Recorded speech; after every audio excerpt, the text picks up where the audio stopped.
At 65, Ramon thought skipping his daily walks was no big deal. But 1 year later, even climbing a few steps inside his own home started to feel different. And the strangest part was, it did not happen all at once. For most of his life, Ramon was never the type to exercise on purpose. He did not count steps. He did not follow a fitness plan, but he moved. He walked to nearby places, ran small errands, and stayed active without thinking about it. Walking was simply woven into everyday life. Then retirement came, and at first it felt good. No early schedule, no rush, no need to leave the house unless he wanted to. For the first time in years, Ramon had complete freedom over his day. But hidden inside that freedom was a quiet danger. He no longer had a reason to keep moving. So one morning, Ramon skipped his walk. Just for that day. The weather was not great, and staying home felt more comfortable. The next day he told himself he would go later, then later became tomorrow, and tomorrow became next week. None of it felt serious at the time. During that first month, nothing dramatic happened. Ramon could still move around the house. He still felt mostly normal. And because there was no clear warning sign, he assumed everything was fine. But sometimes the most dangerous changes are the ones that arrive quietly without asking for attention. By the second month, small things started to feel different. When Ramon stood up from his chair, his legs felt a little heavier. In the mornings, his back stayed stiff a bit longer. He noticed it, but only for a moment. Then he brushed it aside. After all, he told himself, that was probably just part of getting older. Little by little, Ramon started arranging his day around comfort. If something felt slightly inconvenient, he postponed it. If he could sit instead of stand, he sat. If he could wait instead of walk, he waited. None of these choices looked serious on their own. In fact, they felt practical, reasonable even. But when the body is used less and less, it starts expecting less and less. And what once felt normal slowly begins to feel like effort. By the third month, Ramon noticed something he could not ignore as easily. One day he walked only a short distance outside the house. Not a long walk, not a steep road. Just a simple stretch he had done many times before. But when he came back, he felt more tired than he expected. It was a strange feeling. The distance had not changed. The road had not changed. So why did his body feel like it had? That was when something deeper began to shift.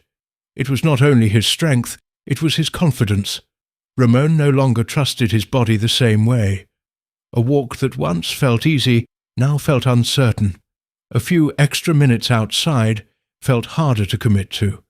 And once a person starts doubting simple movement, they also start avoiding it more. Not because they are lazy, but because they are no longer sure how they will feel halfway through. Without realizing it, Ramon's world started getting smaller. He went out less, he moved less, he saw less of the outside world. The routine of his days became more limited, more repetitive, more still, and the less active he became, the less energy he seemed to have for anything else. It was a quiet cycle.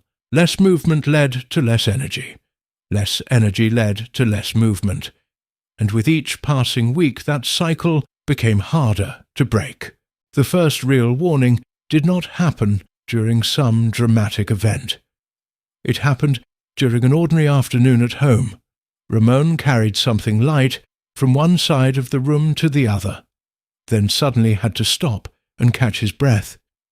It surprised him, not because the task was difficult, but because it never used to feel difficult. That moment stayed with him. For the first time, he felt his body struggling with something that should have felt easy. A few days later, the feeling became even harder to dismiss. Ramon climbed a short set of stairs inside his home, something he had done countless times before without a second thought. But this time, halfway up, he instinctively reached for the rail. His legs felt weaker. His breathing felt heavier. And standing there for a moment, holding that rail, Ramon felt something he had not wanted to admit. This was no longer just about resting more. Something in his daily life had clearly changed. That night, Ramon sat quietly and thought about how it had happened. Not in one dramatic day, not because of one serious accident, but through many small moments that seemed harmless when they happened. One skipped walk, one extra day at home, one more excuse to rest. That was what made it unsettling. His body had not collapsed overnight. It had simply adapted to doing less. And now daily life itself was starting to feel heavier than before. At a routine checkup, Ramon finally mentioned how different he had been feeling lately. The doctor listened, then explained something simple but important. The body responds to repetition. When we move often, it adapts to movement. But when we stop moving, even slowly, it also adapts to that. The doctor did not speak with fear. He spoke with calm honesty, and that honesty was enough. Ramon began to understand that what he was feeling was not random. It was the result of what his days had quietly become. That conversation stayed in Ramon's mind. He realized he had been waiting for some big reason to change, when the truth was much simpler than that. He did not need to become an athlete. He did not need an intense routine. He did not need to fix everything in 1 week. What he needed was to begin again, in a way his body could handle, not perfectly, not dramatically, just honestly. So the next morning, Ramon put on his shoes and stepped outside. He did not aim for a long walk. He did not try to prove anything. He simply walked to the corner and back. That was all. It was short. It was slow, but it mattered more than he expected. Because after months of doing less, even that small walk felt like a decision to take part in his own life again. In the days that followed, Ramon kept going. Some mornings felt easier than others. Some walks were short. Some felt heavier. But he continued. A few minutes became 10. 10 became 15. The stairs did not suddenly become effortless, and his energy did not instantly return. But something important had changed. He had stopped moving away from strength and started moving back toward it.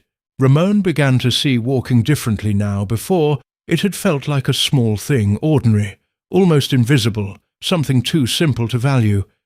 But after losing part of that ease, he understood what it had really given him all along. Not just movement, but confidence. Not just exercise, but independence. Not just a habit, but a quiet kind of freedom he had once taken for granted. So what happens if a 65-year-old stops walking every day? Usually, nothing dramatic at first. And that is exactly why it is easy to ignore. The real change often arrives quietly. A little less strength, a little less balance, a little less confidence.